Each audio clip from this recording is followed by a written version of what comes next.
आई बाबा जेव्हा गेले, सो तेव्हा मी म्हणजे मला आठवतात तुम्ही बोललात म्हणून, जेव्हा बाबा गेले त्यावेळेस मी लिटरली स्वामींच्या फ्रेमकडे बघत होतो आणि मी मी फक्त विचारत होतो त्यांना की का.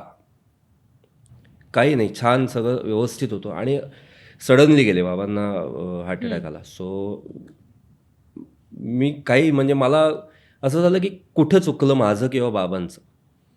सो तेवढे दोन जर प्रसंग सोडले तर शेवटी कसं आहे, तुमचं प्रारब्ध आहे. तुम्ही काय केलेत मागच्या तुमच्या जन्मात ते तुम्हालाही माहीत नसतं, ते त्याला माहिती असतं. सो तुम्हाला जे त्रास होतात, तुमचा जो वाईट काळ येतो, ते कुठेतरी तुमच्या मागच्या घडलेल्या गोष्टी, तुमच्या पापांचं काहीतरी रिफ्लेक्शन आहे असं मी मानतो. सो त्याच्यामुळे मी तेव्हा फक्त म्हटलं की हे का घडलं महाराज, आणि इतक्या लवकर म्हणजे प्रत्येकाचा आलेला माणूस जाणारच आहे, पण इतक्या लवकर का. म्हणजे ती वेळ अशी होती ना की माझं आत्ता जस्ट सुरू होत होतं आणि आत्ता सगळं बाबांनी बघावं, अशा वेळेत बाबा गेले. करिअर पॉइंट ऑफ हां, म्हणजे माझी जस्ट 1-2 सिरियल्स सुरू झाल्या होत्या. सो तेव्हा मला फक्त राग आला. पण मी तेच सांगतो परत, माझ्या एवढ्या वाईट प्रसंगात देखील मी असं नाही केलं की माझे आता बाबा नाही आहेत, मग आता मी देवाकडे बघणार नाही किंवा मी वाचन करणार नाही.